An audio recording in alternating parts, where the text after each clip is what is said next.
চৰকাৰে সম্পূৰ্ণ বিনামূলীয়াকৈ ৰন্ধন গেছ আগবঢ়াইছে। কেনেকৈ এপ্লাই কৰিব, এপ্লাই কৰোঁতে কি কি ডকুমেণ্ট লাগিব আৰু কোনসকল লোকে পাব, সেই বিষয়ে ভিডিঅ'টোত সম্পূৰ্ণভাৱে আপোনালোকক জনাম। কেনেকৈ এপ্লাই কৰিব A to Z প্ৰচেছ মই এই ভিডিঅ'ত দেখাম। আপোনালোকে মোৰ লগতে এপ্লাই কৰি যাব। একদম সহজ ভাষাত দেখুৱাম, আপোনালোকৰ বুজি পোৱাত সহায় হ'ব। আপোনালোকে ৰেচন কাৰ্ড নাথাকিলেও আধাৰ কাৰ্ডৰ সহায়তে এপ্লাই কৰিব পাৰিব। প্ৰথম এটা প্ৰচেছ কৰি দিছোঁ, বাকীকেইটা মই ভিডিঅ'ত মাজে মাজে কৈ গৈ থাকিম। নমস্কাৰ বন্ধু বান্ধৱীসকল, আপোনালোকক স্বাগতম জনাইছোঁ মোৰ ছবি অসম এডুকেশ্যন নামৰ ইউটিউব চেনেলটোলৈ। তেতিয়াহ'লে দেৰি নকৰি বলক ভিডিঅ'টো আৰম্ভ কৰোঁ। তাৰ বাবে আপোনালোকে ক্ৰম ব্ৰাউজাৰত টাইপ কৰিব MyLPG, টাইপ কৰিলে এণ্টাৰ কৰি দিব। এণ্টাৰ কৰি দিয়াৰ পিছত ওপৰলৈ ঠেলিব, ঠেলাৰ পিছতে mylpg.in এইটো দেখা পাইছে, এইটোতে ক্লিক কৰি দিব। মই ক্লিক কৰি দিছোঁ, আপোনালোকে ক্লিক কৰি ল'ব। ক্লিক কৰি লোৱাৰ পিছতে এনেকুৱাখন চাৰ্ট আপোনালোকৰ মনত দেখাব। ইয়াত দেখা পাইছে mylpg.in গেছৰ পিকচাৰ শ্ব' হৈ গৈছে। ইয়াতে তিনিটা কোম্পানীৰ গেছ আছে, মই আপোনালোকক দেখুৱাই আছোঁ। ৰ'ব, ৰাইট চাইডে এইটো চাইডে আনিলৈ আপোনালোকক দেখুৱাইছোঁ। ইয়াতে দেখা পাইছে আপোনালোকে ভাৰত আৰু HP এপ্লাই কৰিলেও চেম প্ৰচেছে হয়, ঠিক আছে। প্ৰথমতে তাৰপিছতে আপোনালোকে কেনেকৈ এপ্লাই কৰিব সেই প্ৰচেছটো আপোনালোকক মই দেখাব বিচাৰিছোঁ। তাৰ বাবে আপোনালোকে গেছটোত ক্লিক কৰি দিব। ক্লিক কৰি দিয়াৰ পিছতে এনেকুৱা এখন চাৰ্ট খোলাব। ইয়াত আপোনালোকে যদি আগতে একাউণ্ট ক্ৰিয়েট কৰা আছে তেতিয়াহ'লে ৰেজিষ্টাৰ ফৰ নিউ কানেকশ্যনত ক্লিক কৰিব। যদি আগতে একাউণ্ট ক্ৰিয়েট কৰা নাই তেতিয়াহ'লে ওপৰতে আছে ৰেজিষ্টাৰ।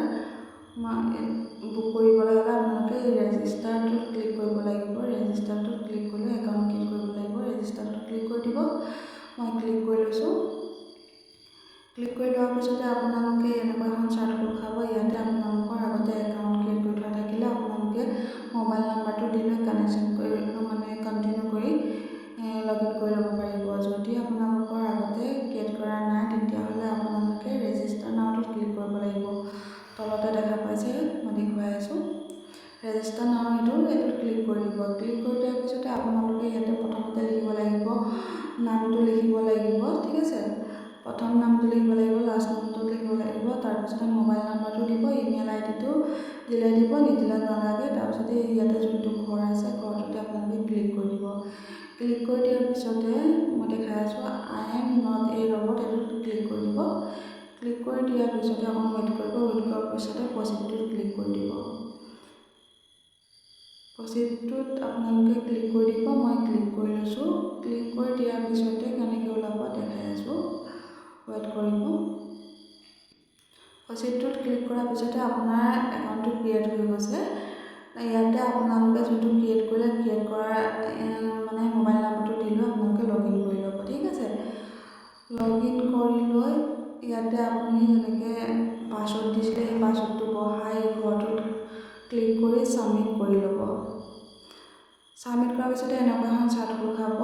আপোনালোকে এই চাৰ্টখনত দেখা পাইছে ইণ্ডিয়ান অইলৰ যোনখন চাৰ্ট আছে, এই চাৰ্টখনত আপোনালোকক লৈ আনিছে পেজটোলৈ, ঠিক আছে। এতিয়া আপোনালোকে ওপৰলৈ ঠেলিব। ওপৰলৈ ঠেলাৰ পিছতে দেখুৱাই আছোঁ। ইয়াতে আছে এপ্লাই ফৰ নিউ কানেকশ্যন, এইটো আছে আৰু তলত আছে ছাবমিট KYC। ছাবমিট KYCটোত আপোনালোকে ক্লিক কৰি দিব। ক্লিক কৰি দিয়াৰ পিছতে আপোনালোকে ইয়াতে দুটা অপশ্যন আছে। আপোনালোকে ওপৰৰ অপশ্যনটো যোনটো মই ক্লিক কৰি দিছোঁ সেই অপশ্যনটোতে আপোনালোকে ক্লিক কৰিব। তলটোত ফুলতো ক্লিক নকৰিব, ঠিক আছে। উজ্জ্বলা যোনটো অপশ্যন আছে সেইটোতে ক্লিক কৰি ৰাখিব। ক্লিক কৰি ৰখাৰ পিছতে তলত আছে ছাবমিট, মই দেখাই দিছোঁ। ছাবমিটত আপোনালোকে ক্লিক কৰি দিব। ক্লিক কৰি দিয়াৰ পিছতে আপোনালোকৰ ইয়াতে দেখা পাইছে আধাৰ নম্বৰ বিচাৰিছে KYC কাৰণে। আপোনালোকে আধাৰ নম্বৰটো ইয়াতে বহাই দিব লাগিব। মই আধাৰ নম্বৰটো বহাই দিছোঁ। বহাই দিয়াৰ পিছতে এই যোনটো এটা ঘৰ আছে ঘৰটোত ক্লিক কৰি ছাবমিটত ক্লিক কৰি দিব। মই ক্লিক কৰি দিছোঁ। ছাবমিটত ক্লিক কৰি দিয়াৰ পিছতে আপোনালোকৰ সন্মুখত এনেকুৱা এখন চাৰ্ট খোল খাব। ইয়াতে লিখা আছে আপোনালোকে এনেকৈ ওপৰলৈ ঠেলিব। ঠেলাৰ পিছতে আপোনালোকে দেখা পাব যে KYC পাৰ্চনেল ডিটেইলছ লিখা আছে। চাৰিটা অপশ্যন আছে, চাৰিটা অপশ্যন কমপ্লিট কৰিব লাগিব, ঠিক আছে। প্ৰথমতে লিখা আছে পাৰফেক্ট। আপোনালোকে ইয়াতে চিলেক্ট অপশ্যনটোত ক্লিক কৰিব। চিলেক্ট অপশ্যনটোত ক্লিক কৰাৰ পিছতে আপোনালোকে মেৰিট আনমেৰিট যি হয় মিষ্টাৰ মিছ যি হয় সেইটো দি দিব। তাৰপিছতে আছে ফাৰ্ষ্ট নেম যি হয় এইটো দিব, মিডল নেম আছে যদি দিব, নাই যদি নালাগে লাষ্ট নেমটো পঢ়াব। পঢ়োৱাৰ পিছতে জেণ্ডাৰ যি হয় ইয়াতে চিলেক্ট কৰি জেণ্ডাৰটো আপোনালোকে ইয়াতে দি দিব, মেল ফিমেল যি হয় এইটো দি দিব। ঠিক আছে, দি দিয়াৰ পিছতে আপোনালোকে ওপৰলৈ ঠেলিব আপোনালোকৰ মেৰিটেল ষ্টেটাছ আছে ছিংগল নে মেৰিড নে যি হয়, আপোনালোকে ডিভোৰ্চ দিয়া নে যি হয়, বিধৱা নেকি সেইটো আপোনালোকে চিলেক্ট কৰি ইয়াতে বহাই দিব। বহাই দিয়াৰ পিছতে আপোনালোকৰ আহিলে ডেট অফ বাৰ্থটো ইয়াতে চিলেক্ট কৰিব, চিলেক্ট কৰি বহাব। নেশ্যনেলিটি যি হয় আপোনালোকে এইটো দি দিব। তাৰপিছত আহিলে চিলেক্ট ৰিলেটিভ, আপোনালোকে ইয়াত দেউতাকৰ নাম দিব পাৰে, নহ'লে হাজবেণ্ড ৱাইফৰ নাম দিব পাৰে। মই ইয়াতে হাজবেণ্ডৰ নাম দিব বিচাৰিছোঁ, সেইকাৰণে এইটো ঘৰত অপশ্যনটোত ক্লিক কৰিছোঁ। ঠিক আছে, তাৰপিছতে আহিলে ফাৰ্ষ্ট নেম, হাজবেণ্ডৰ ফাৰ্ষ্ট নেমটো ইয়াতে টাইপ কৰি দিব, মই টাইপ কৰি দিম। তাৰপিছতে তলতে আছে মিডল নেম, ইয়াতে এটা কথা কওঁ যে মিডল নেমটো আছে যদিহে দিব, যদি নাই নালাগে। তাৰপিছতে তলতে আছে লাষ্ট নেমটো বহাই দিব। বহাই দিয়াৰ পিছতে মাদাৰ্ছ নেম আহিলে মাৰ প্ৰথম নামটো লিখিব, আপোনাৰ মিডল নেমটো লিখিব, তাৰপিছতে লাষ্ট নেমটো লিখিব, লিখাৰ মানে টাইপ কৰি দিব। টাইপ কৰি দিয়াৰ পিছতে আহিলে এড্ৰেছ 1 এড্ৰেছ 2, এই এড্ৰেছটো দি দিব, এড্ৰেছ 1 আৰু এড্ৰেছ 2 এইবিলাক দি দিব। আৰু তলতে আছে এড্ৰেছ 3, মানে এড্ৰেছটো ফুল এড্ৰেছটো ইয়াতে বহাই দিব। ঠিক আছে, 3টা ঘৰৰ ভিতৰত। তাৰপিছতে লেণ্ডমাৰ্ক কি হয় আপোনালোকে সেইটো ইয়াতে টাইপ কৰি দিব। লেণ্ডমাৰ্ক হোৱাৰ পিছতে আপোনালোকে শুদ্ধভাৱে টাইপ কৰিব, টাইপ কৰোঁতে ভুল নকৰিব লেণ্ডমাৰ্কটো। ঠিক আছে, তাৰপিছতে আহিলে চিটি, গাঁও চহৰ যি হয় লিখি দিব নামটো, তাৰপিছত পিনক'ডটো লিখি দিব, ষ্টেট যি হয় সেইটো টাইপ কৰি দিব। তাৰপিছতে আহিলে ডিষ্ট্ৰিক্ট যি হয় সেইটো টাইপ কৰি দিব।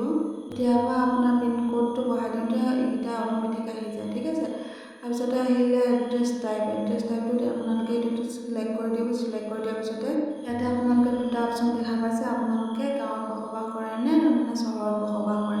যদি গাঁৱত বসবাস কৰে ওপৰটোত ক্লিক কৰি দিব, আৰু চহৰত বসবাস কৰিলে তলটোত ক্লিক কৰি দিব। তাৰপিছতে আহিলে চাব ডিষ্ট্ৰিক্ট যি হয় সেইটো আপোনালোকে ইয়াতে ক্লিক কৰিব। মই বেলেগৰ এপ্লাই কৰি আছোঁ কাৰণে বেলেগৰ এড্ৰেছ দিয়া আছে। তাৰপিছতে প্লেচটো যি হয় সেইটো ইয়াতে চিলেক্ট কৰিব। চিলেক্ট কৰিলে আপোনালোকে এনেকৈ অপশ্যন দেখা পাব, আপোনালোকে আগতো অপশ্যন দেখা পাইছে, এইটো অপশ্যন দেখা পাইছে, তাতে ক্লিক কৰিব যোনটো হয়। তাৰপিছতে আহিলে ডিষ্ট্ৰিবিউটৰ যি হয় সেইটো চিলেক্ট কৰিব, এনেকৈ অপশ্যন পাব আগৰ নিচিনাকৈ। অপশ্যন যোনটো হয় সেইটো ক্লিক কৰি দিব। ক্লিক কৰি দিয়াৰ পিছত ওপৰলৈ ঠেলিব, ঠেলাৰ পিছতে আপোনালোকৰ এইকেইটা এই ইমেইল আইডিটো বহুত ইম্পৰ্টেণ্ট, আপোনালোকৰ সকলো নটিফিকেশ্যন এই ইমেইল আইডিটোৰ থ্ৰুৱেদি গৈ থাকিব। ইমেইল আইডিটো আপোনালোকে বহাই ল'ব। ঠিক আছে, ভুল নকৰিব। তাৰপিছতে মোবাইল নম্বৰটো বহাব। তাৰপিছতে চিলেক্ট দ্য প্ৰডাক্টছ, ইয়াতে চিলেক্ট দ্য প্ৰডাক্টটোত আপোনালোকে ক্লিক কৰিব। ক্লিক কৰাৰ পিছতে এনেকুৱা এখন চাৰ্ট ওলাই যাব। এই প্ৰথম ঘৰটোত আপোনালোকে চিলেক্ট কৰিলে আপোনালোকে ইয়াতে দুটা স্কিম দেখা পাইছে, জেনেৰেল স্কিম আৰু চেণ্ট্ৰেল গভৰ্ণমেণ্ট স্কিম। আপোনালোকে চেণ্ট্ৰেল গভৰ্ণমেণ্ট স্কিমটোত ক্লিক কৰি দিব। ক্লিক কৰি দিয়াৰ পিছতে নেক্সটত আহিলে নেক্সটত চিলেক্ট কৰি দিব। চিলেক্ট কৰি দিয়াৰ পিছতে আপোনালোকে আগতে যোনটো অপশ্যন চিলেক্ট কৰিছিলে সেইটোত ক্লিক কৰি দিব। মই যেনেকৈ ক্লিক কৰিছোঁ সেইটো আপোনালোকে আগতে চিলেক্ট কৰি দিছিলে। তাৰপিছতে আপোনালোকে ওপৰলৈ ঠেলিব, নেক্সট এটা অপশ্যন আছে এইটোত আপোনালোকে চিলেক্ট কৰিব। চিলেক্ট কৰাৰ পিছতে এইটো ইউজৰটো এইটোতে ক্লিক কৰি দিব। এইকাৰণে কৈছোঁ যে বিনামূলীয়াকৈ সুবিধা পাব। ঠিক আছে, তাৰপিছতে আপোনালোকে এইটো কৰি চালে দুটা অপশ্যন পালে। প্ৰথমটো অপশ্যন ক্লিক কৰি দিব যোনটো মই কৰিছোঁ, তাৰপিছতে ছাবমিটত ক্লিক কৰি দিব। ছাবমিটত ক্লিক কৰি দিয়াৰ পিছতে আপোনালোকে এনেকুৱা এখন চাৰ্ট খোল খাব আপোনালোকৰ মনটোলৈ। তাৰপিছতে আপোনালোকে এইটো ছেভ এণ্ড কণ্টিনিউত ক্লিক কৰি দিব লাগিব। ছেভ এণ্ড কণ্টিনিউত মই ক্লিক কৰি দিছোঁ, আপোনালোকে ক্লিক কৰি ল'ব। ক্লিক কৰি লোৱাৰ পিছতে আপোনালোকৰ সন্মুখলৈ এনেকুৱা এখন চাৰ্ট খোল খাব দেখা পাইছে। নাম্বাৰ 1টো আৰু নাম্বাৰ 2টো কমপ্লিট হৈ গৈছে। এতিয়া আপোনালোকে আইডেণ্টি প্ৰুফ দিব লাগিব। ইয়াতে আপোনালোকে চিলেক্ট কৰি দিব। চিলেক্ট কৰি দি আপোনালোকে ইয়াতে বহুত ধৰণৰ অপশ্যন পাব, কি আইডি প্ৰুফ দিব সেইটো আপোনালোকে নিজে চিলেক্ট কৰি ল'ব। মই পেন কাৰ্ড ক্লিক কৰি ল'লোঁ। ক্লিক কৰি লোৱাৰ পিছতে আপোনালোকে ইয়াতে আইডি নাম্বাৰটো যোনটো পান কাৰ্ডৰ নাম্বাৰটো সেইটো আপোনালোকে ইয়াতে বহাব লাগিব। টাইপ কৰি দিব পান কাৰ্ডৰ নাম্বাৰটো। টাইপ কৰি দিয়াৰ পিছতে আপোনালোকে এইটো যোনটো অপশ্যন পাইছে সেইটোতে ক্লিক কৰি দিব ইয়াতে অপশ্যন পাই গৈছে চুজ ফাইলত আপোনালোকে ক্লিক কৰি ল'ব। ক্লিক কৰি লোৱাৰ পিছতে ইয়াতে এনেকৈ আপোনালোকে PDF-ৰ সহায়ত পঠাব লাগিব। তাতে আপোনালোকে PDF-ৰ সহায়ত আপলোড কৰি লৈ ছেভটো যোনটো অপশ্যন থাকে সেইটোত ক্লিক কৰি দিব। ইয়াতে 512 KB ভিতৰত হ'ব লাগিব, ঠিক আছে। তাৰপিছতে আহিলে আপোনালোকৰ যিটো মই দেখাই আছোঁ এটাটো হৈ গৈছে। নেক্সটটো আহিলে এড্ৰেছ বুক দিবৰ কাৰণে আপোনালোকৰ বহুত অপশ্যন আছে। তাতে চিলেক্ট কৰাৰ পিছতে এনেকুৱা অপশ্যন আহি যাব। আপোনালোকে আধাৰ কাৰ্ডটো চিলেক্ট কৰি ল'ব। তাৰপিছতে ইয়াতে আধাৰ নম্বৰটো বহাব লাগিব, ঠিক আছে। আপোনালোকে আধাৰ নম্বৰটো বহাই দিব। তলত মই আধাৰ নম্বৰটো বহাই লৈছোঁ। বহাই লোৱাৰ পিছতে আপুনি ধুনীয়াকৈ এডটোত ক্লিক কৰি দিব।